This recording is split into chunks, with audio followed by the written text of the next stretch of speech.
मोदी मंत्रिमंडल में बड़ा फेरबदल होने की चर्चा जोरों पर है, जिसमें कई बड़े नाम अंदर और कई बाहर हो सकते हैं।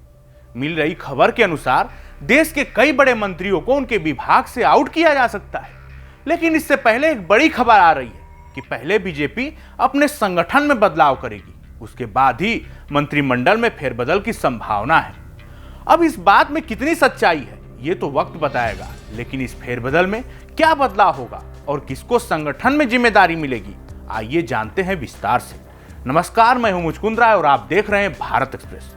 प्रधानमंत्री नरेंद्र मोदी ने भारत सरकार के टॉप ब्यूरोक्रेट्स के साथ सेवा तीर्थ में मीटिंग की। ये टॉप लेवल के सेक्रेटरी लेवल के ऑफिसर्स हैं, जिसमें तमाम क्रूशियल मंत्रालयों में उनके साथ कई घंटे ये जो मीटिंग है वो चली।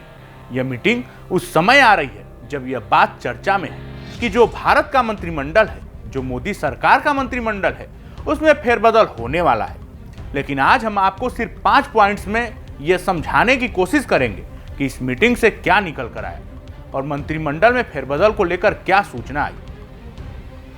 सबसे पहले हम बात कर लेते हैं इस मीटिंग के रिव्यू की कि वो क्यों अहम है। यह रिव्यू इसलिए अहम है कि प्रधानमंत्री नरेंद्र मोदी ने इंडिविजुअली असेसमेंट की थी, जिसमें सभी क्रूशियल मंत्रालयों की 2 हफ्ते पहले काउंसिल के साथ बैठक हुई थी, जिसमें एक रोड मैप दिया गया था।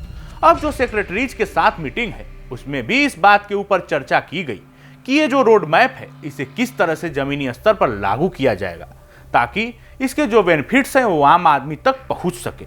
जो रोड मैप है उसे किस तरह से आगे ले जाया जाएगा और जो टास्क है वो मंत्रियों को दिए गए थे उसे किस तरह से जो सेक्रेटरीज हैं, जो टॉप ब्यूरोक्रेट्स हैं, जो उनके इंडिविजुअल मंत्रालय हैं, उन्हें किस तरह से अमली जामा पहनाएंगे। वहीं दूसरा सबसे बड़ा अहम मुद्दा हमेशा से रहा है सरकार और संगठन का। अगर हम इस सरकार की बात करें, यानी प्रधानमंत्री नरेंद्र मोदी के सरकार की, तो यहां पर हमेशा से देखा गया है कि जो संगठन है वो सरकार से हमेशा ऊपर रहा है।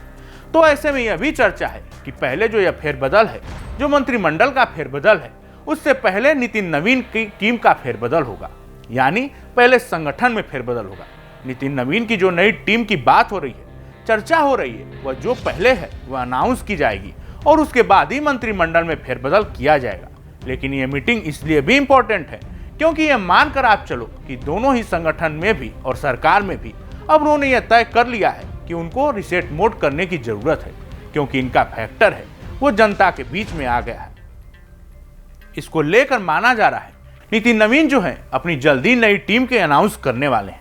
यह यंग टीम होगी जिसमें यंग फेसेस होंगे, वो दिखाई देंगे। और अगर हम सूत्रों की माने तो महिलाओं को इसमें काफी अहम रिप्रेजेंटेशन भी दिया जाएगा।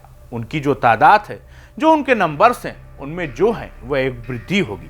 इसको लेकर यह माना जा रहा है जो संगठन है वो अपनी पुरानी छवि को छोड़ने की पूरी कोशिश करेगा, क्योंकि अभी हाल फिलहाल में हमने देखा है कि जो नरेंद्र मोदी की सरकार है उसका काफी क्रिटिसिज्म हुआ है, उसका काफी आलोचना हुई है पॉलिसीज को लेकर, चाहे वो इंटरनल पॉलिसीज हो या फिर एक्सटर्नल पॉलिसीज हो।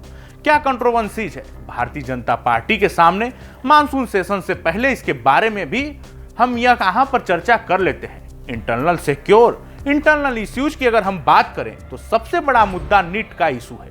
नीट में जो धांधलेबाजी हुई, जिस तरह से जो पेपर है वो लीक हुआ, उसे लेकर एक कंट्रोवर्सी खड़ी हुई। फिर बात आती है अयोध्या राम मंदिर की, इसको लेकर भी कंट्रोवर्सी खड़ी हुई है। मध्य प्रदेश में लैंडस्लाइड को लेकर काफी आलोचना की गई। तो ऐसी कई जो किस्से हैं, कई जो आरोप हैं, वह भारत सरकार के मंत्रियों पर लगाए जा रहे हैं। तो ये कंट्रोवर्सी जो है वो सरकार को सीधा सीधा प्रभावित कर रही है। अगर हम एक्सटर्नल डायनामिक्स की बात करें तो एक्सटर्नल डायनामिक्स में यह सामने आया है कि जो भारत सरकार का ट्रेड डील को लेकर उनकी राय रही है, या फिर जो फॉरेन पॉलिसी को लेकर भारत सरकार का एक रवैया रहा है, और साथ में अभी जो क्राइसिस हमने देखा है, ईरान क्राइसिस है, उसमें जो भारत सरकार ने अपना रवैया रखा, पॉइंट ऑफ व्यू उन्होंने लेकर रखा, उसकी भी काफी आलोचना की जा रही है। इसका विरोध अपोजिशन पार्टीज भी कर रही है। तो ये सभी मुद्दे जो हैं वो इंटरकनेक्टेड हैं। इसलिए माना जा रहा है कि ये जो लगातार मीटिंग्स हो रही है काफी अहम है। इसी बीच अगर आप केंद्रीय मंत्रालय, जो केंद्रीय मंत्री हैं, जो सरकार में अपना अहम ओहदा रखते हैं, उनसे अगर आप बातचीत करें तो वो एक अपनी राय रखते हैं। उनका कहना है कि चाहे जो आलोचनाएं हो रही हों, लेकिन सरकार को लेकर वो बिल्कुल साफ मूड में दिख रहे हैं। इससे सबसे बड़ा मुद्दा नीट का है। नीट का एग्जाम जो अब सक्सेसफुली हो चुका है, तो भारत सरकार ने उस कंट्रोवर्सी को ऊपर एक रिप्ले कर दिया है ऐसा सरकारी सूत्रों का कहना है। जहां तक अयोध्या कंट्रोवर्सी का सवाल है, इन्हीं लोगों का कहना है, अगर आप सीनियर टॉप ब्यूरोक्रेट से बात करो तो उनका कहना है कि अयोध्या के मामले में ऑलरेडी जांच बिठा दी गई है, एसआईटी की जांच चल रही है। ऐसे ही जो बाकी भी कंट्रोवर्सीज है, उन्हें भी भारत सरकार रिप्लग करने की कोशिश की है, ताकि उनकी आंच ना संगठन की ओर और ना ही सरकार तक पहुंचे। तो इस बीच में चर्चा खूब है। पहले नितिन नवीन की टीम आएगी और फिर प्रधानमंत्री नरेंद्र मोदी का नया मंत्रिमंडल आएगा।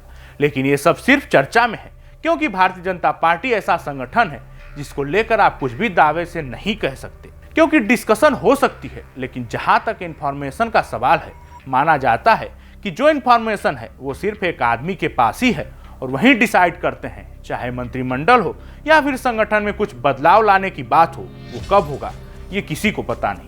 इस जानकारी में फिलहाल इतना ही। ऐसे ही तमाम खबरों के लिए देखते रहिए भारत एक्सप्रेस।